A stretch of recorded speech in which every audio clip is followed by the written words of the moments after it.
Generally vocabulary बद्दल आपण काय करतो की कुठलंही पुस्तक आणतो आणि ते वाचत बसतो. आपण काय करूया, क्वेश्चन पेपरच्या स्ट्रॅटेजीनुसार जाऊया. तर स्वरूप म्हणजे काय, क्वेश्चन पेपर कॉपी होतात. तर बघा, UPSC, CDS, SSC, बँकिंग ह्या क्वेश्चन पेपर जर आपण स्टडी केला, if you want to make command or vocabulary, so you should go back to your question paper pattern.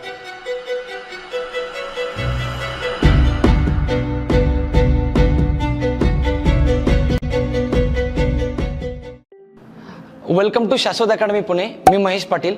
आज आपण व्होकॅब्युलरी सेक्शन बद्दल बोलणार आहोत. MPSC मध्ये ज्या व्होकॅब्युलरी येतात, म्हणजे होमोनिम्स असेल, सिनोनिम्स असतील, अँटोनिम्स असतील, फ्रेजेस असतील, phrasal verb, all kinds of vocabulary, तर ते विशिष्ट एक स्वरूपामध्ये येत असते. तर स्वरूप म्हणजे काय, क्वेश्चन पेपर कॉपी होतात. म्हणजे कुठले कॉपी होतात, तर बघा, UPSC, CDS, SSC, बँकिंग ह्या क्वेश्चन पेपर जर आपण स्टडी केला तर मला असं आढळलं आहे वैयक्तिक की त्या कॉपी होत आहेत. मग आपण काय करूया, सर्वात आधी कुठलंही पुस्तक वाचण्यापेक्षा आधी कॉपी झालेल्या ज्या व्होकॅब आहेत त्या करूया. फर्स्ट. सेकंड इज आपली जी टेस्ट सिरीज मी व्होकॅब्युलरीची घेत असतो ते तुम्हाला अवेलेबल होईल टेलिग्राम ग्रुपवरती, ते तुम्ही करणार आहात. थर्ड, हे जे सेशन आहे आता मी चालू केलेले आहेत आपल्या ॲपवरती तुम्हाला दिसतील. प्रत्येक सेशनला मी 150-200 व्होकॅब घेणार आहे. असे आपल्या 10 ते 15 सेशन होणार आहे. तर पहिली priority, if you want to make command or vocabulary, so you should go back to your question paper pattern. पहिली प्रायोरिटी काय असणार, क्वेश्चन पेपर. आणि नंतर मग सेकंड पॅटर्न जे असेल ते कुठलंही पुस्तक तुम्ही बाजारातून घेऊ शकता. तर आजच्या सेशनमध्ये मी काय केलेलं आहे की ज्या व्होकॅब, ज्या इडियम्स आणि फ्रेजेस वारंवार रिपीट होत आहेत त्या आपण घेऊया आधी. मग त्या रिपीट कुठे होतात, तर राज्यसेवेची व्होकॅब STला होते, STची PSIला, PSIची कंबाईनला, तर कंबाईनची UPSCला, तर हे इकडे तिकडे फिरत असतात. तर आपण काय करूया, मला अशा काही व्होकॅब अशा आढळल्या आहेत, म्हणजे इडियम्स आणि फ्रेजेस प्रॉब्ली की ज्या रिपीट झालेल्या आहेत त्या आधी आपण चर्चा करूया. पहिली गोष्ट एक लक्षात घ्या की तुम्ही जेव्हा व्होकॅब करतात तर ती पाठ करण्यापेक्षा ती समजून घेणं गरजेचं आहे. सेकंड, त्याचा तुम्ही ना वाक्यामध्ये वापर करायचा असतो, म्हणजे रायटिंग करायचं. मला essay writing, translation, whatever I want to do in terms of language, so I have to use the same vocabulary in my context. म्हणजे मी काय करायचं, ते व्होकॅब्युलरी पाठ करण्यापेक्षा त्याचा वापर करायचा बोलण्यामध्ये किंवा लिखाणामध्ये, तेव्हाच ती लँग्वेज माझी इम्प्रूव्ह होते. क्लिअर. तर आजची व्होकॅब मी एक्सप्लेन करताना आपण एक काम करूया. फर्स्ट, मी तुम्हाला क्वेश्चन पेपर दाखवतो, कुठल्या कुठल्या क्वेश्चनमध्ये आलेल्या त्या व्होकॅब. सेकंड, मी तुम्हाला एक सेंटेन्स त्याचं बनवून दाखवतो, म्हणजे त्याचा वापर करायचा असतो आपल्याला. कसा करायचा ते मी सांगतो तुम्हाला. तर या सेशन नंतर तुम्हाला या सगळ्या व्होकॅब ज्या मी आज घेतलेल्या 70 अराउंड, त्या सगळ्या तुमच्या डोक्यात जातील आणि त्या कायमस्वरूपी लक्षात राहतील. तर आपण मूव्ह ऑन करूया. पहिला मी व्होकॅबला जातोय, बरी द हॅचेट. हे बघा, बरी द हॅचेट ही जी इडियम्स आहे ना, ही इडियम UPSCला आलेली आहे, CDSला आलेली आहे, MPSCला आलेली आहे, ST 16ला आहे, असिस्टंटला आहे. तर बघा, याच्यावरती कसा प्रश्न येतो तो नंतर घेऊया. आधी बरी द हॅचेट म्हणजे काय, बरी द हॅचेट. आता बरी द हॅचेट म्हणजे काय की जे जुने वाद आहे, जे जुने भांडणं आहेत ते सगळे मिटवणे आणि एकत्र येणे. म्हणजे काय, मेक पीस म्हणजे काय, come together after a fight म्हणजे काय, to have good relationship with. म्हणजे बरी द हॅचेट म्हणजे काय, वाद केल्यानंतर एकत्र येणे. मग आपण कसं वाक्य बनवूया, India and Pakistan should bury the hatchet so that we could have good relation and have a good economic and social atmosphere. झालंय. तर बरी द हॅचेट होती प्रश्न कसा आलेला, तर बघा, पहिला प्रश्न ST 2016ला प्रश्न आलेला आपला. तर बरी द हॅचेट बघा, तुम्हाला दिसेल स्क्रीनवरती, बरी द हॅचेट ही 4 प्रकारे विचारलेली आहे, त्याने तोडली ती. Bury the hatch, bury the hatching, bury the hatchet. तर तुम्हाला पहिली गोष्ट MPSC काय विचारतायत ते समजून घ्या. इथं मिनिंग विचारला नाहीये, मिनिंग त्याने असिस्टंटला विचारला आहे की बरी द हॅचेट म्हणजे काय. इथं त्याने बरी द हॅचेट ही फ्रेज, ही इडियम 4 प्रकार लिहिली आहे आणि त्या 4ही प्रकारामध्ये म्हणतो की कुठली करेक्ट आहे. तर तुम्हाला ते ओळखायची आहे, ती बरी द हॅचेट आहे का बरी द हॅच आहे का बरी द हॅचिंग आहे. So it is bury the hatchet. Clear. दुसरी इडियम बघा, दुसरी इडियम अशी आहे, कॉक अँड बुल स्टोरी. ही पण रिसेंटली आलेली आहे. कॉक अँड बुल स्टोरी म्हणजे काय, तर ही पुन्हा CDS, UPSC आणि MPSCला 2 वेळा कॉपी झालेली आहे. कॉक अँड बुल स्टोरी म्हणजे काय, तर एकदम बिंडोक कथा. आपण म्हणूया लहानपणी आपल्याला काय करायचे की एक म्हातारी होती, चाल रे भोपळ्यात तुन्नुक तुन्नुक, आपल्याला असं सांगितलं जायचं. But it was not the real story, it was just a intention that to make us happy, असं त्याचं इंटेन्शन होतं. तर कॉक अँड बुल स्टोरी म्हणजे फुली स्टोरी. जेव्हा आपण एखादी फुली स्टोरी क्रिएट करतो त्याला कॉक अँड बुल स्टोरी म्हणतो. म्हणजे काय, now if I want to get my money back from my friend that I already lend him. म्हणजे मी जर माझ्या मित्राला पैसे दिले आणि त्याच्याकडनं जर मला पैसे परत घ्यायचे तर तो काहीतरी cock and bull story create करतो. अरे यार, माझ्याकडे पैसे नाही, मी आजारी होतो आणि this and that bla bla bla. So this is a cock and bull story. So cock and bull story म्हणजे काय, fully story, absolutely stupid story. Clear. याच्यावरती प्रश्न बघा आपल्याला आलेला रिसेंटली 2018ला. तो काय, she came out with some dash story about being delay. बघा डिले झालं कामामध्ये किंवा त्याला यायला डिले झालं म्हणून त्याने काय केलं, कुठली स्टोरी बनवली, कॉक अँड बुल स्टोरी. 4 पाण्यामध्ये बघा त्याने काय केलेलं आहे, कुठले तरी उलटे सुलटे शब्द चिपकवलेले आहेत. So you should know exact idiom. तुम्हाला जशी तशी म्हण माहिती पाहिजे आणि 2 त्याचं मिनिंगही माहिती पाहिजे. थर्ड इडियम कडे जाऊया आपण. Rob Peter to pay Paul. Assistant 11ला आहे, 13ला आहे, पुन्हा आता राजस्थानी असिस्टंटला पुन्हा आलेली आहे. तर हे 3 वेळा रिपीट आहे. Rob Peter to pay Paul. आता रॉब पीटर पे पॉल मध्ये काय कन्सेप्ट आहे, रॉब पीटर म्हणजे पीटर इंग्लंडला लुटायचं आहे आणि पॉलला द्यायचं आहे. तर ही फ्रेज पुन्हा असिस्टंट सोडायला आहे. ठीक आहे. तर रॉब पीटर पे पॉल म्हणजे काय, एकाकडनं घ्यायचं आणि दुसरीकडे द्यायचं. हिंदीमध्ये आपण म्हणतो बघा इसकी टोपी उसके सर. तर ते काय की सपोज गव्हर्नमेंटने असा विचार केला की शेतकऱ्यांचं संपूर्ण लोन माफ केलं पण इकडे टॅक्सचा स्लॅब वाढवून दिला. म्हणजेच काय, इकडनंच पैसा घ्या ना इकडचं द्यायचा. म्हणजे थोडक्यात rob Peter to pay Paul. आपण जर प्रश्न बघितला तर बघा आता रिसेंटली प्रश्न आहे त्याच्यावरती, rob Peter to pay Smith त्यांनी विचारलाय. बघा पॅटर्न बघा एमपीसीचा काय आहे. Rob Peter to pay Paul आहे, त्यांनी स्मिथ लिहिलाय. आपण 3 इडियम बघितल्या, ते एकच इडियम तो तोडून उलटी सुलटी लिहितोय. सो पहिली प्रायोरिटी काय, understand the idiom in detail fast. Next बघा पुढची इडियम आहे आपली अकिलेस हिल. ही जवळजवळ 6 वेळा आलेली आहे. आता जी इंजिनिअरिंग 2021 ला झाली त्यातही त्याचा मिनिंग आलेला आहे. तर अकिलेस हिल म्हणतोय तो. अकिलेस हा ट्रॉय चित्रपटामध्ये बघितला असणार तुम्ही. अकिलेस हे असं कॅरेक्टर आहे दंतकथेमधलं की त्याला कोणी मारू शकत नाही, पण त्याची जी टाच आहे त्याच्यामध्ये त्याचा जीव असतो. तिथं जर कोणी मारलं तर तो मरेल. तर त्याची ती वीक पॉइंट आहे. तर अकिलेस हिल म्हणजे काय की सर्वात वीक पॉइंट. जसं बघा तुम्ही हा व्हिडिओ बघता किंवा तुम्ही इंग्लिशचं प्रिपरेशन करतात, बरेचसे विद्यार्थी मला म्हणतात की sir I am the master of GS but my Achilles heel is English language. म्हणजे काय, अकिलेस हिल म्हणजे वीक पॉइंट, विकेस्ट पॉइंट जो आपला आहे. तुम्ही म्हणू शकता की arithmetic is my Achilles heel, किंवा मी असं म्हणेल India the growing population of India is Achilles heel even though we have a great demographic dividend. तर अकिलेस हिल म्हणजे काय, विकनेस किंवा weak point.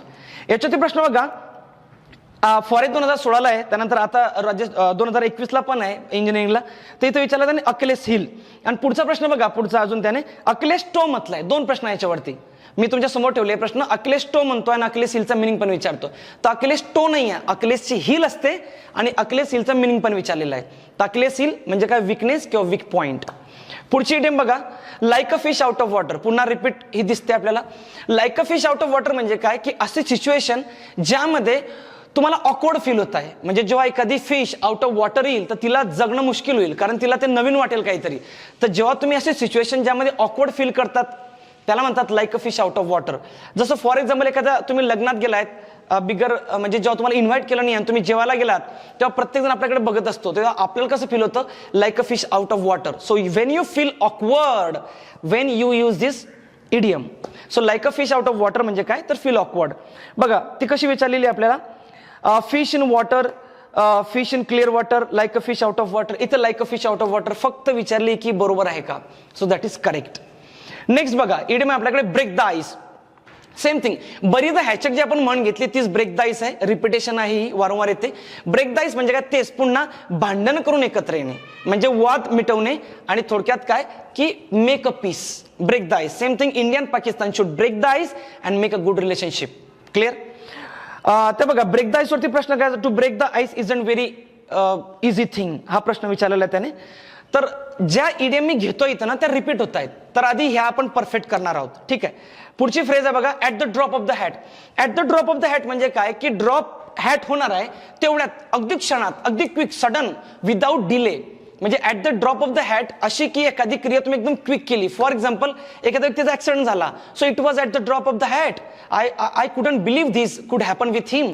So it was at the drop of the hat. म्हणजे अगदी quick होणे, अगदी तात्काळ होणे, त्याला म्हणतो आपण at the drop of the hat. ठीक आहे. याच्यावरती प्रश्न बघा साईडला तुम्हाला दिसेल, जसे आलेले सगळे प्रश्न मी क्रॉप करून तुम्हाला रिप्रेझेंट केलेले आहेत. नेक्स्ट फ्रेज बघा, have an axe to green. आता रिसेंटली आपल्याला हे कंबाईनला have an axe to green म्हणजे काय, हॅव अन ॲक्स म्हणजे कुऱ्हाड, टू ग्रीन म्हणजे काय, थोडक्यात की सेल्फिश मोटिव्ह असते. म्हणजे माझं मी कार्य आहे ते साध्य करून घेणार एखाद्याकडनं. Have an axe to grind. जसं फॉर एक्झाम्पल आपण म्हणतात की काही लोक खूप सेल्फिश असतात, ते फक्त मित्र आहे म्हणून दाखवतात. तर ते always have one motive, that to have an axe to grind. ते फक्त काय करतात, सेल्फिश मोटिव्ह दाखवतात किंवा त्यांचं हित साध्य करण्याचा ते प्रयत्न करत असतात. ठीक आहे.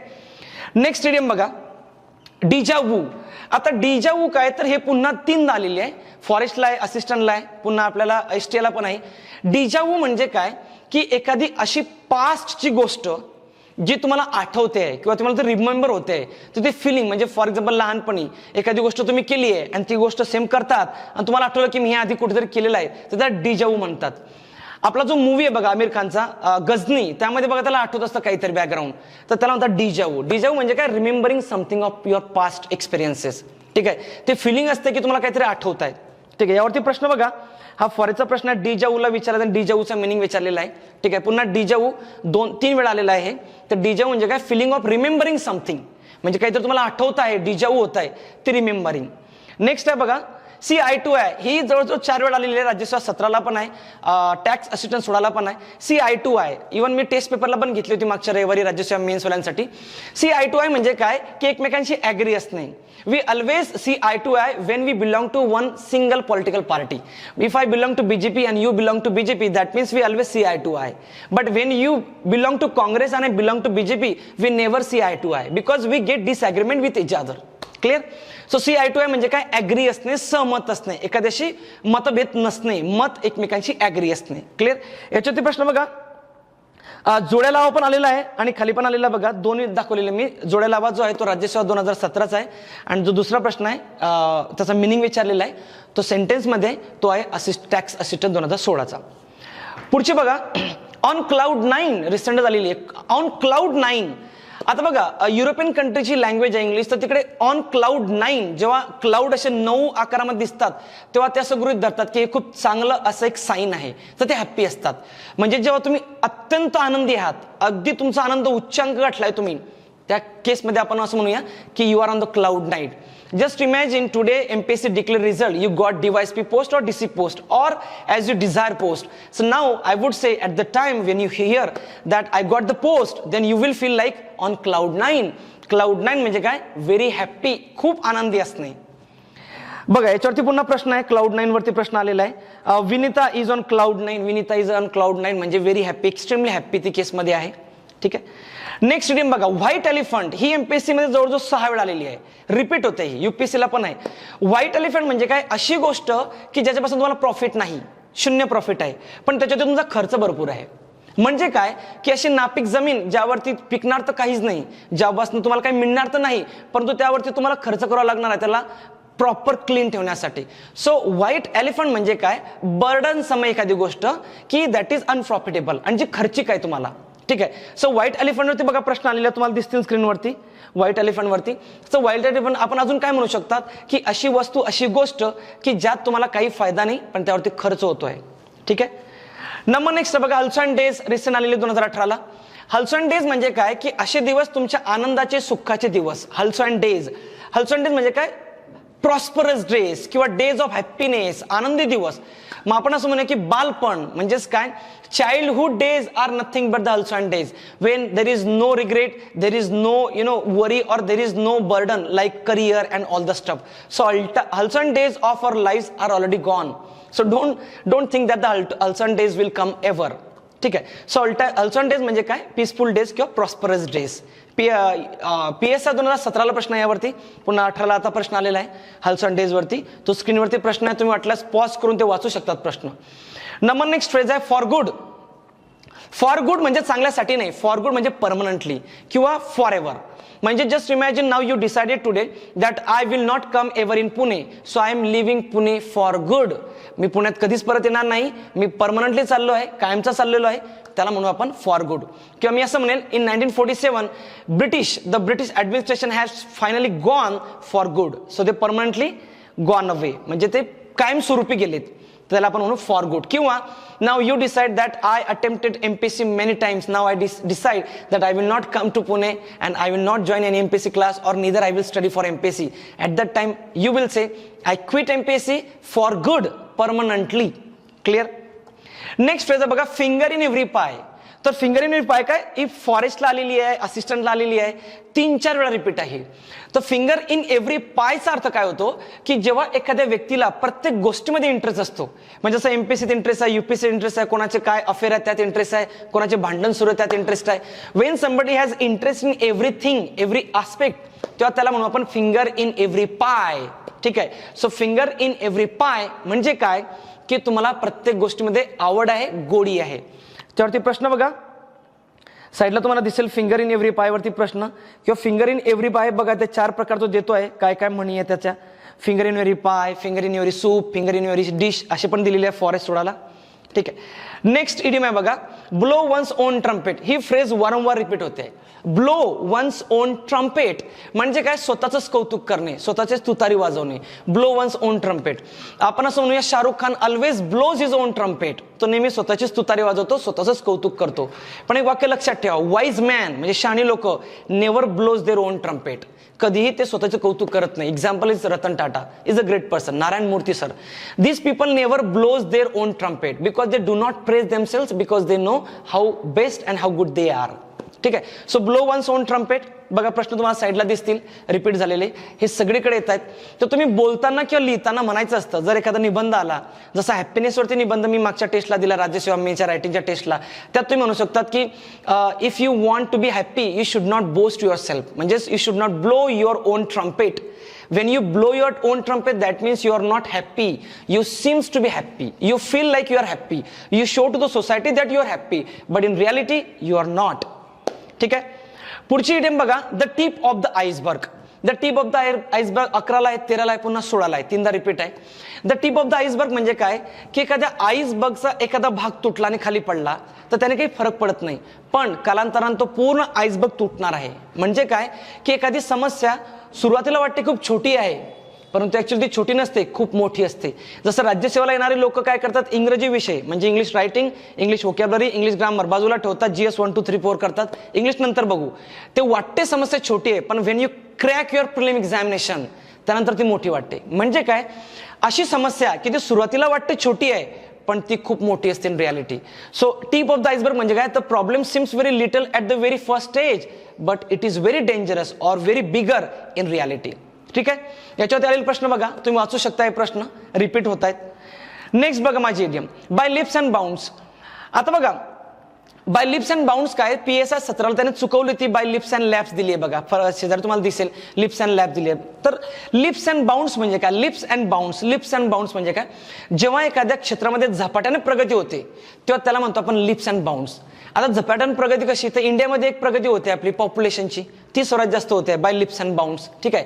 एज्युकेशन बद्दल किंवा social media lips and bounds मध्ये ग्रो होत आहे, म्हणजे प्रत्येक इंडियनकडे ना मोबाईल आहे, व्हॉट्सअप आहे, युट्यूब आहे, तर लिप्स अँड बाउंड्स मध्ये चाललं येतं. सो लिप्स अँड बाउंड्स म्हणजे काय, rapid growth, rapid enhancement. Clear. Next बघा, with a view to, STS 16ला आलेली आहे, पुन्हा असिस्टंट 12ला आलेली आहे. विथ अ व्ह्यू टू म्हणजे काय, एखाद्या गोष्टीकडे एम असणे. म्हणजे सपोज तिकडे भंडारा सुरू आहे, काहीतरी जेवणाचं फ्री आहे तिकडे, तर आम्ही सगळे तिकडे चाललेलो आहेत. So we are moving with a view to have a free meal. With a view to म्हणजे काय, why all people, so many people from across the Maharashtra come to Pune. Why do they come to Pune, to with a view to study MPSC. काय हेतू काय आहे, हेतू साध्य करणे. With a view to म्हणजे काय, एखाद्या गोष्टीवरती टार्गेट असणे. ठीक आहे. नेक्स्ट बघा, apple of discord. Apple of Discord पुन्हा रिपिटेशन आहे. ऍपल ऑफ डिस्कॉर्ड म्हणजे काय, वादाचा मुख्य मुद्दा.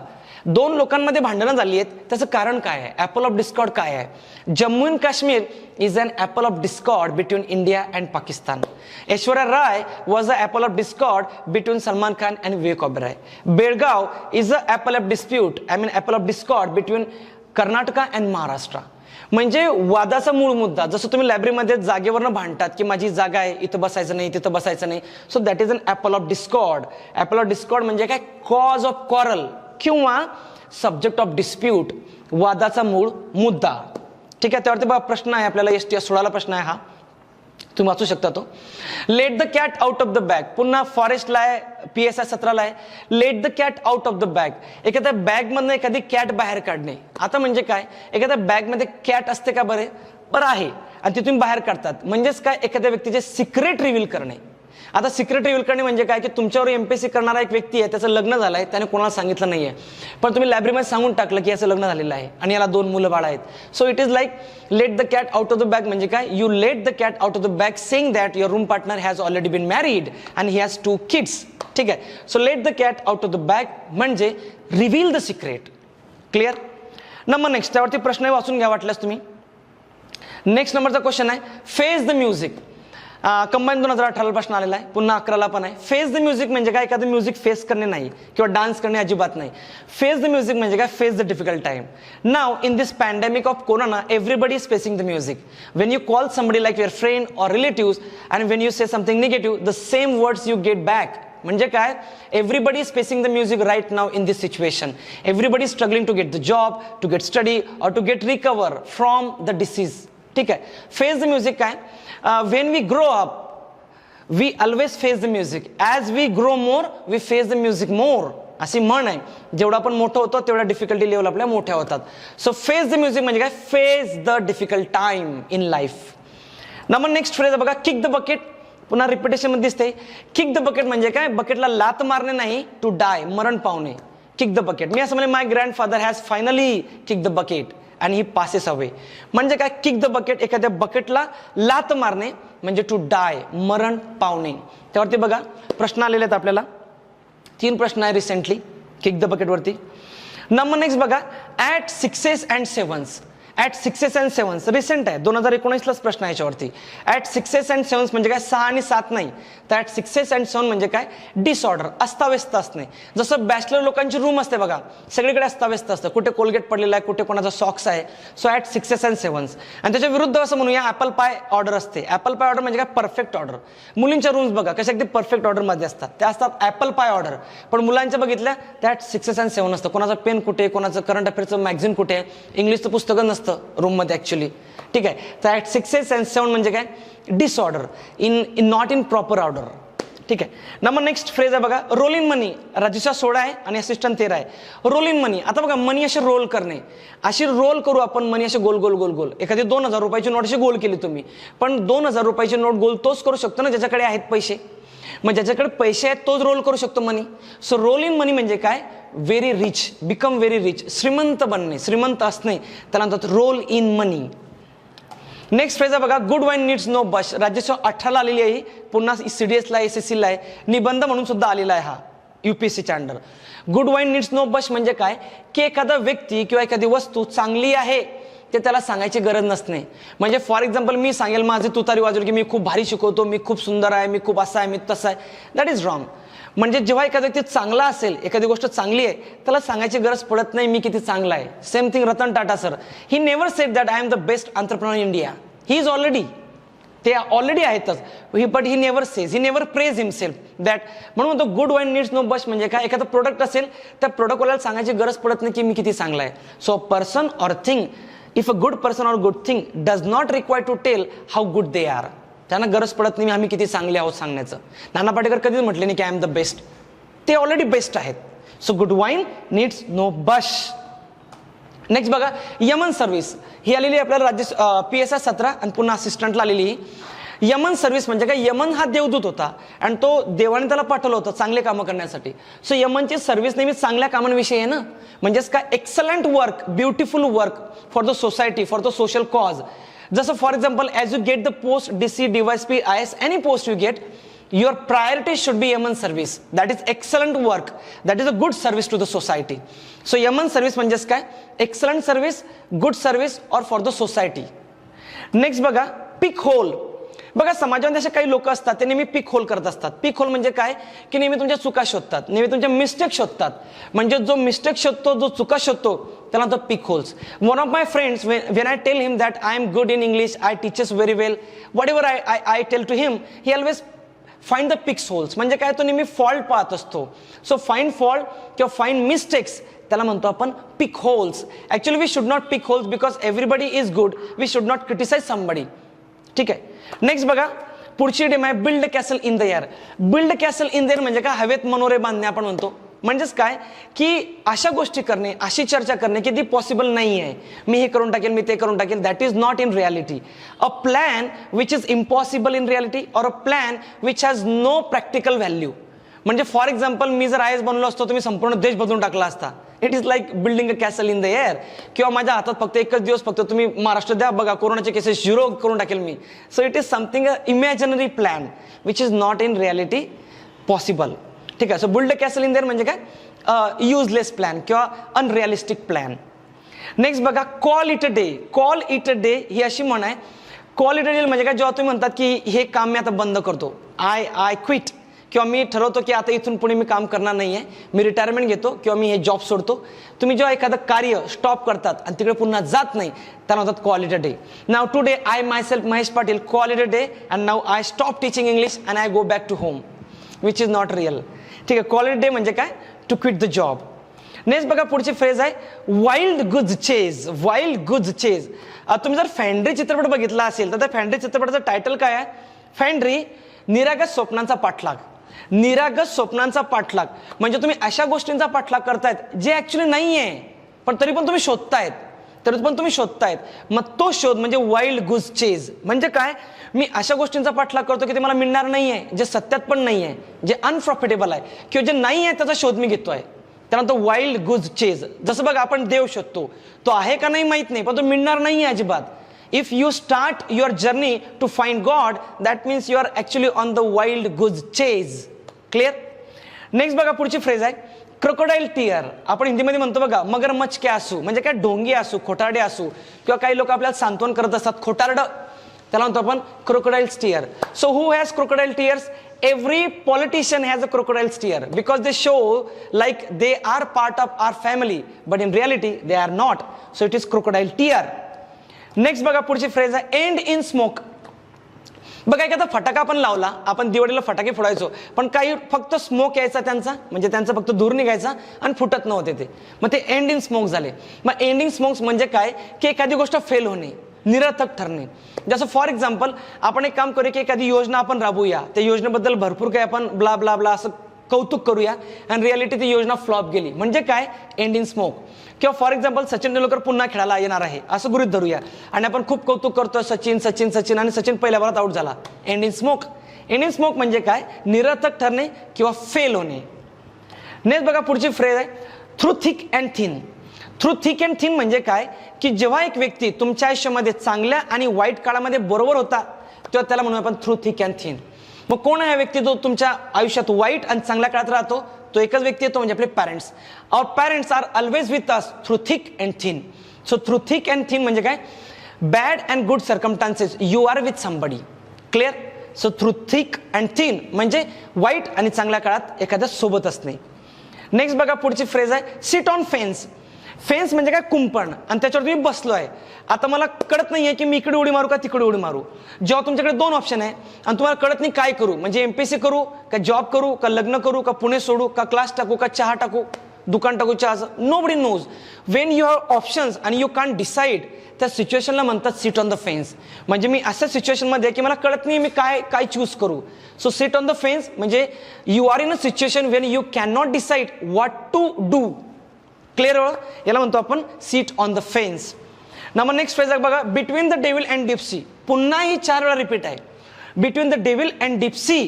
तुम्ही जर प्रश्न बघितला साईडला तर काय होतं, डीप वॉटर, डीप रिव्हर. एमपीएससीने असं विचारलेलं आहे, तर डीप वॉटर नाही, डीप रिव्हर नाही, त्या डीप सी.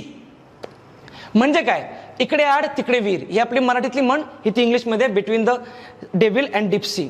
याचा अर्थ काय होतो की तुमच्याकडे 2 ऑप्शन आहेत आणि ते दोन्ही ऑप्शन वाईट आहेत. म्हणजे कसं की कुठलाही ऑप्शन घ्या तुम्ही वाईटच होणार आहे. So between the devil and deep sea म्हणजे इकडे आड तिकडे वीर, बोथ वर्स्ट ऑप्शन्स. नेक्स्ट बघा पुढची म्हण आहे once in a blue moon. बघा ब्ल्यू मून दररोज दिसत नाही, तो काहीतरी 100 वर्षांतर 50 वर्षांतर दिसतो. मग जसं आयुष्यामध्ये खूप रेअर गोष्टी घडतात ना, खूप रेअरली, त्याला म्हणतात once in a blue moon. Suppose तुमचा कंजूस रूम पार्टनर आहे, तो कधी कोणाला चहा पाजत नाही, पण त्याने तुम्हाला वर्षा 2 वर्षांतर एखाद्या वेळेला चहा पाजली 5 रुपयाची, तर ते म्हणूया आपण it is once in a blue moon. So once in a blue moon म्हणजे काय, खूप रेअर, दुर्मिळ घडणाऱ्या घटना. नेक्स्ट बघा hit the nail on the head. Hit the nail on the head. Hit the nail on the head म्हणजे काय, एखादी गोष्ट योग्य वेळी योग्य ठिकाणी करणे. आता योग्य वेळी योग्य टायमाला करणे म्हणजे काय की 2014चं इलेक्शनला येऊया आपण. जी लोक काँग्रेस किंवा इतर पक्ष सोडून बीजेपीत गेले ना, आज ते आनंदी आहेत. का? Because they hit the nail on the head. Hit the nail on the head म्हणजे काय, योग्य वेळी योग्य गोष्ट करणे. करताय? म्हणजे सपोज एखाद्याने जॉब सोडून एमपीएससी केला आणि तो डीवायएसपी बनला, तर जॉब सोडणं हे त्याचं hit the nail on the head ठरतंय. So hit the nail on the head म्हणजे काय, to do right thing at the right time. Next phrase आहे smell a rat. Smell a rat. जसं आता मांजरीला कळतं की रॅट कसा तर तिला स्मेल येतो, ठीक आहे, रॅट कुठं आहे जवळपास, तर स्मेल अ रॅट म्हणजे काय, एखाद्या गोष्टींविषयी तुम्ही संशयास्पद असणे, संशय डोक्यामध्ये असणे, सस्पिशियस असणे, काहीतरी घडताय असा एक अंदाज असणे, त्याला म्हणतो आपण smell a rat. Next French leave. बघा ॲक्च्युली ही म्हण आहे ना, इंडियन लिव्ह अशी पाहिजे होती, कारण फ्रेंच लोक जेव्हा लिव्ह घेतात तेव्हा सांगत नाही ते ऑफिशियली की मी उद्या येणार नाही आहेत, ते डायरेक्ट घरी राहून जातात किंवा ते जात नाही ऑफिसला, तर म्हणतात फ्रेंच लिव्ह. फ्रेंच लिव्ह म्हणजे काय, take a leave without permission, permission न घेता लिव्ह घेणे. ठीक आहे, म्हणून मी म्हटलं की त्याला इंडियन लिव्ह नाव पाहिजे होतं, but it is a French leave. Suppose if you get or tire to your work every day, so now you decide to take a French leave. That means without email, without message और without any other information you take the leave. ठीक आहे. Next, to live in fool's paradise म्हणजे काय, फुल्स paradise म्हणजे काय की आपल्याच विश्वात रमणे, पण ते विश्व चुकीचं आहे. म्हणजे असं गृहीत धरणे की मी खूप बेस्ट आयुष्य जगतोय, पण ते रियालिटीमध्ये नसतं.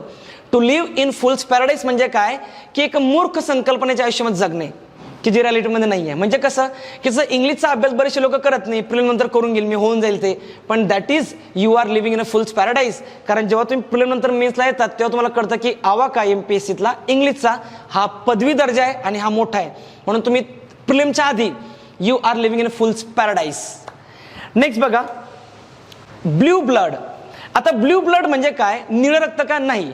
जेव्हा तुम्ही एखादी जनरेशन, त्यांचे जे पूर्वज आहेत ते जर अतिशय नोबल लोक असतील तर त्यांच्या घराण्यातील पुढच्या जनरेशनला म्हणतो आपण ब्ल्यू ब्लड.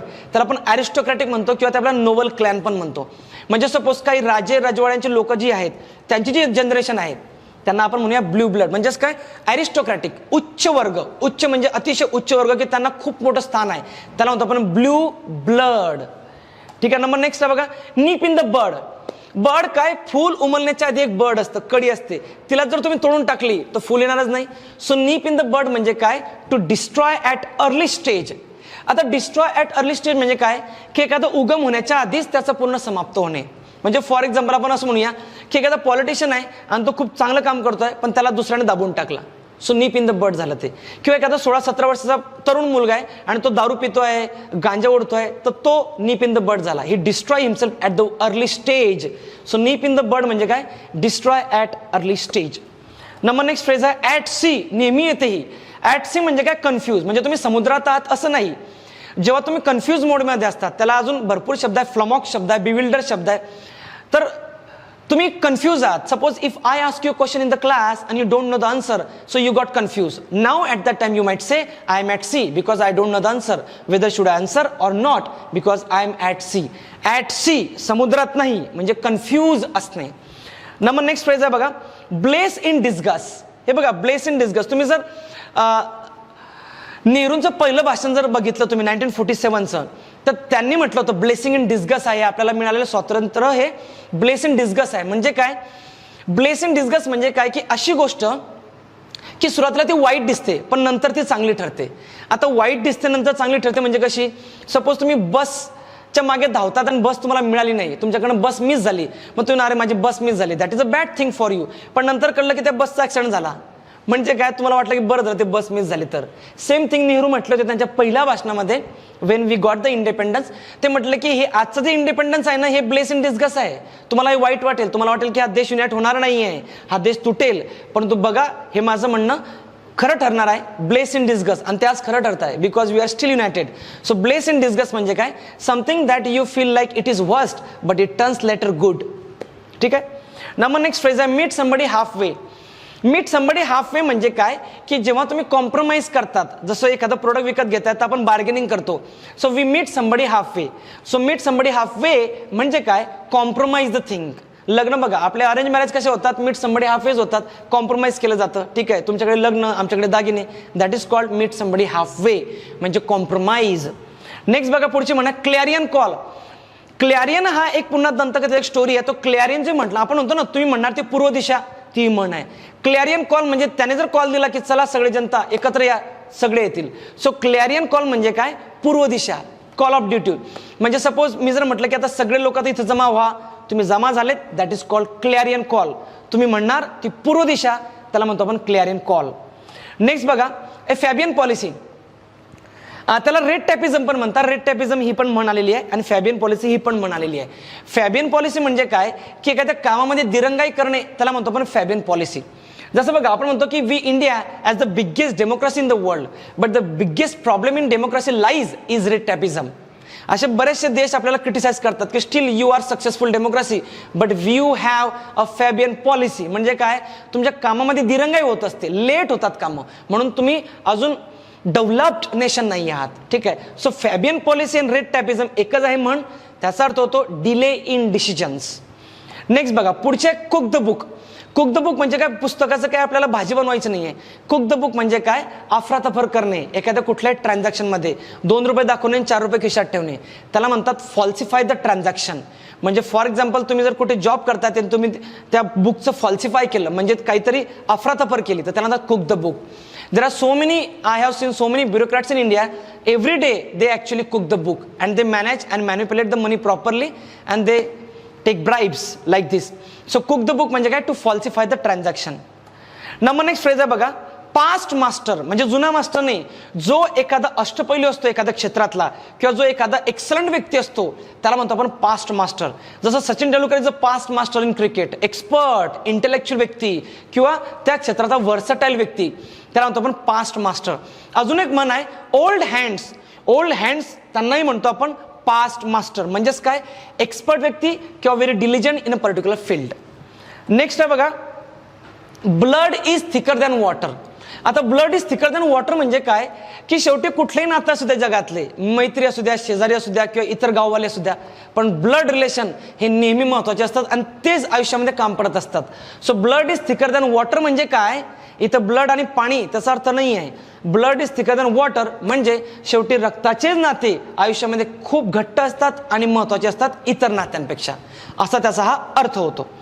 नेक्स्ट बघा, कॉल अ स्पेड अ स्पेड. कॉल अ स्पेड अ स्पेड बघा तुम्ही कॉलेजमध्ये किंवा शाळेमध्ये काही प्रिन्सिपल किंवा काही टीचरशी इंटरॅक्ट झालं असेल तर ते काही एकदम स्ट्रेट असतात, पटकन बोल, क्विक बोल, इतर नको बोलू. म्हणजे काय, कॉल अ स्पेड म्हणजे खरं बोलणे किंवा अगदी फ्रँक बोलणे आणि स्पष्ट बोलणे, क्विकली अगदी की सर मी चोरी केली होती आणि एक्सट्रीमली सॉरी आणि मी ऑनेस्टली सांगतोय तुम्हाला. Call a spade tell the truth किंवा tell something frankly, candidly. Next बघा, बर्न द मिडनाईट ऑइल. अगदी मिडनाईटला ऑइल पेटवणे म्हणजे काय, खूप हार्डवर्क करणे. तुम्ही रात्रभर अभ्यास करताय, दिवसभर अभ्यास करताय, that means you are actually burning the midnight oil. When you get the post, when you do something good for the society, at the time you might say that I actually burned the midnight oil to come here. I burned the midnight oil to get this post. So burn the midnight oil म्हणजे काय, work hard. Next बघा, cry for the moon. आता तुम्हाला moon हवाय, moon तुम्ही रडतायत की मला moon पाहिजे, मला तो चंद्र पाहिजे. That is not possible. Moon कोणी तुम्हाला असं आणून देणार नाही की हा घे मून. सो तुम्ही अशा गोष्टींची अपेक्षा करतात, अशी गोष्टी तुम्ही विश करतात की जी रियालिटीमध्ये पॉसिबल नाही आहे. म्हणजे काय, now if somebody comes to Pune to get DYSP post आणि he wants to get a post in just 2 months, that he will study for 2 months and will get DYSP post in 1 attempt. That is not possible. At that time you might say that he is crying for the moon. म्हणजे काय, जे possible नाही आहे त्या गोष्टींची अपेक्षा करणे म्हणजे cry for the moon. Next बघा पुढची म्हणा, the gift of gab. Again ही 4 ते 5 वेळा रिपीट आहे. गिफ्ट ऑफ गॅब म्हणजे काय, बोलण्याचं कौशल्य असणे. म्हणजे काय, कोणाकडे येते तर तो कपिल शर्मा शो बघा, कपिल शर्माकडे गिफ्ट ऑफ गॅब आहे, बोलण्याचं कौशल्य. किंवा एखादा सेल्समन असतो त्याच्याकडे बघा गिफ्ट ऑफ गॅब असतं, गिफ्ट ऑफ गॅब. किंवा राज ठाकरे यांच्याकडे पण गिफ्ट ऑफ गॅब आहे. सो गिफ्ट ऑफ गॅब म्हणजे काय, तर एखाद्याकडे बोलण्याचं कौशल्य असणं, उत्कृष्ट बोलण्याचं कौशल्य असणे, आर्ट ऑफ स्पीकिंग असं आपण त्याला इंग्लिशमध्ये म्हणूया. नेक्स्ट म्हणा बघा, डाय इन हार्नेस. आता डाय इन हार्नेस म्हणजे काय, काम करत असताना मरण पावणे. Every soldier dies in harness. किंवा मी असं म्हणेल एखादा शेतकरी आहे, शेतात काम करत असताना तो मरण पावला. So that farmer died in harness. Die in harness म्हणजे काय, काम करत असताना, सर्व्हिस देत असताना मरण पावणे, त्याला तो पण die in harness. Next phase बघा, in hot water.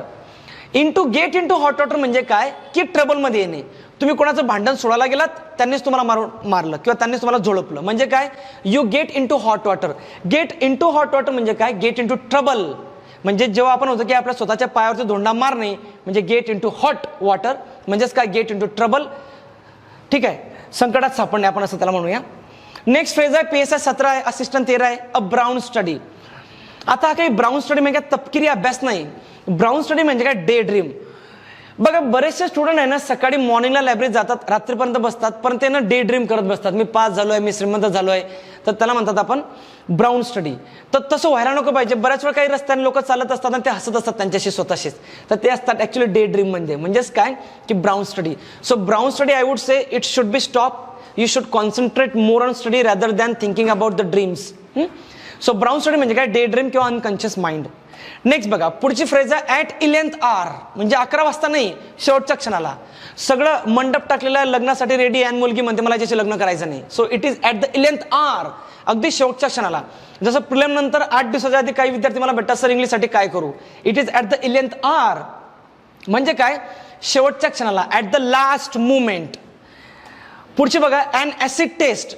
Acid test म्हणजे काय की एखादी अशी टेस्ट की त्याला मराठीमध्ये मी सत्व परीक्षा, की ज्याच्यावरती सगळं ठरणार आहे.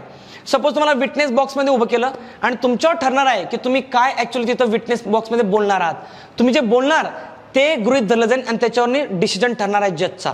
तर आपण असं म्हणूया ऍसिड टेस्ट म्हणजे काय, व्हेरी क्रिटिकल स्टेज किंवा व्हेरी क्रिटिकल टेस्ट की त्यामध्ये फायनल डिसिजन घेतला जाईल. सो ऍसिड टेस्ट म्हणजे काय, क्रिटिकल टेस्ट. नंबर नेक्स्ट आहे पीस ऑफ केक.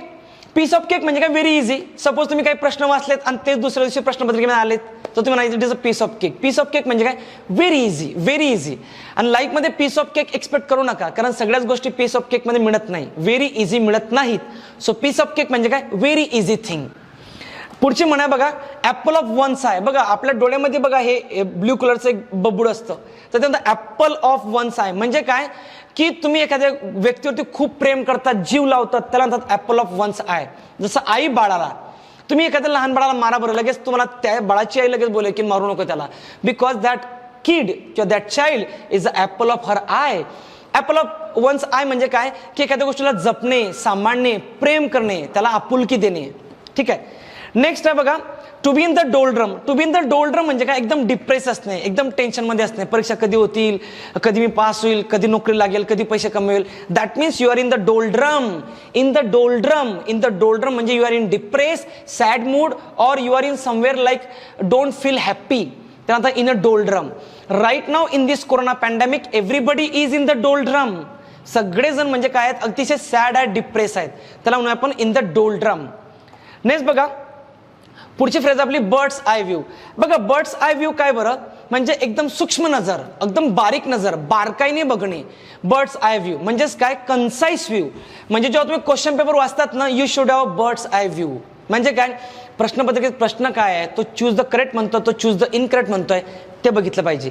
म्हणजे तुमचं काय, कुठली नजर असली पाहिजे, बर्ड्स आय व्ह्यू, अतिशय बारकाईने ऑब्झर्व करणे म्हणजेच bird's eye view. Concise view, very careful watch, त्याला म्हणतो आपण bird's eye view. Next phrase आहे बघा cut one's coat according to one's cloth. Cut one's coat, coat आहे तिथं, हा शर्ट नाही आहे. एमपीएससी तिथं कट करेल आणि लिहिलेलं shirt. Cut one's coat according to the one's cloth म्हणजे काय, आपण म्हणतो ना अंथरूण बघून पाय पसरवणे, ही ती म्हण आहे. म्हणजे थोडक्यात जेवढी तुमची कमाई आहे, जेवढी तुमची एक आपण म्हणतो ना लायकी आहे, तेवढ्यातच राहणे, त्याला म्हणतात cut one's coat according to the one's cloth. म्हणजे काय, टू लिव्ह विदिन मीन्स. 100 रुपये कमाई आहे, तेवढ्यातच जगणे, त्याला म्हणतात to cut one's coat according to the one's cloths. Number next phrase आहे जम्प द बँड वॅगन. बघा एखादा बँड चाललाय, सगळे लोक नाचतायत आणि तुम्ही पण त्यात उडी मारली, नाचायला लागलात. म्हणजे काय, एखादी ऍक्टिव्हिटी सुरू आहे ना जगामध्ये, त्यात सहभाग घेणे. जसं मी टू प्रकरण बघा गाजलं होतं भारतामध्ये, प्रत्येक जण त्यामध्ये जम्प करत होतो. So jump to the bandwagon. किंवा फॉर एक्झाम्पल एखादं कुठलं तरी आंदोलन चालू आहे, त्याचा मी भाग घेतो, jump to the bandwagon. एखाद्याला पब्लिसिटी हवी आहे, तो jump to the bandwagon करतो. सो jump to the bandwagon म्हणजे काय, to join the popular activity for what reason that person knows. म्हणजे ते चांगल्यासाठी तुम्ही जॉईन करतात किंवा वाईटसाठी किंवा स्वार्थासाठी, that is his personal choice. So join the bandwagon म्हणजे काय, join the popular activity. Next redeem आहे बघा आपली हाऊस ऑफ कार्ड्स. बघा आपण पत्त्यांचे घरं बनवतो, लहानपणी बनवायचो, पत्त्यांचे घर बनवायचो, पत्ते लगेच पडून जायचे. सेम थिंग मग हाऊस ऑफ कार्ड्स म्हणजे काय, असा प्लॅन की जो रियालिटीमध्ये येत नाही, पुअर प्लॅन. जसं बघा बऱ्याच वेळा आपण काय करतो, बॅचलर असताना प्लॅन करतो, उद्या आपण फिरायला जाऊ, रविवारी पण इथं जाऊ, आणि रविवारी आपली सगळी मंडळी झोपलेली असते सकाळी 10 वाजेपर्यंत. तर तो जो प्लॅन तुम्ही केला होता, तो होता हाऊस ऑफ कार्ड्स होता. हाऊस ऑफ कार्ड म्हणजे काय, असा प्लॅन की जो अस्तित्वात येणार नाही, पुअर प्लॅन, त्याला हाऊस ऑफ कार्ड. किंवा तुम्ही काहीतरी लिहिता सकाळी 4 वाजता उठायचं, 4 ते 6 इंग्लिश वाचायचं, 6 ते 8 पॉलिटी वाचायचं, असा एक प्लॅन बनतो पहिल्या दिवशी, पण तो कधीच अस्तित्वात येत नाही. त्याला म्हणणार मी हाऊस ऑफ कार्ड. नेक्स्ट बघा, पुढची म्हण आहे hit the bull's eyes. Hit the bull's eyes म्हणजे काय की तुम्ही आयुष्यामध्ये जे टार्गेट ठरवलं आहे तेच तुम्ही अचीव्ह करतायत, त्यानंतर हिट द बुल्स आई. म्हणजे काय की now you decided to get DYSP post and you get it, that means you hit the bull's eyes. Hit the bull's eyes म्हणजे काय, जे आयुष्यामध्ये टार्गेट तुम्ही ठरवलं आहे ते अचीव्ह करणे. Achieve the target that you have already set in your mind, त्याला म्हणतात hit the bulls I. Number next आहे बघा, आणि शेवटची फ्रेज आहे आपली, टू मूव्ह हेवन अँड अर्थ. टू मूव्ह हेवन अँड अर्थ म्हणजे काय, प्रयत्नांची पराकाष्ठा करणे, भरपूर अथक प्रयत्न करणे, भरपूर ट्राय करणे, प्रिलिम फेल पुन्हा ट्राय, प्रिलिम फेल पुन्हा try, and then finally got the post. म्हणजे काय, मूव्ह हेवन अँड अर्थ. MPSCने काय विचारलंय, to move heaven and earth नाही, to move heaven and sky विचारलेला आहे दोनदा, आणि मिनिंग पण विचारलेला आहे. तर बघा, हे आपल्या इडियम्स आहेत. असे सेम व्हिडिओ मी पुन्हा आपल्या यूट्यूब, आपल्या ॲपवरती आणि आपल्या टेलिग्राम चॅनलवरती मी शेअर करणार आहे. ठीक आहे, आपण ह्या इडियम घेतलेल्या आहेत मी, आणि ह्या पुन्हा पुन्हा वाचा, ह्या रिपीट होतील. सेम थिंग आपण होमोनिम्स घेऊया, त्यानंतर सिनॉनिम्स घेऊया, अँटोनिम्स घेऊया, प्रोवर्ब्स आपण घेऊया. आता ही सिरीज सुरू झालेली आहे. यानंतर बरेचसे व्हिडिओ मी आपल्या ग्रुपवरती, टेलिग्रामवरती टाकेल आणि आपण चर्चा करूया. कुठलाही प्रश्न असेल तुम्ही मला विचारू शकतात. ठीक आहे, सी यू.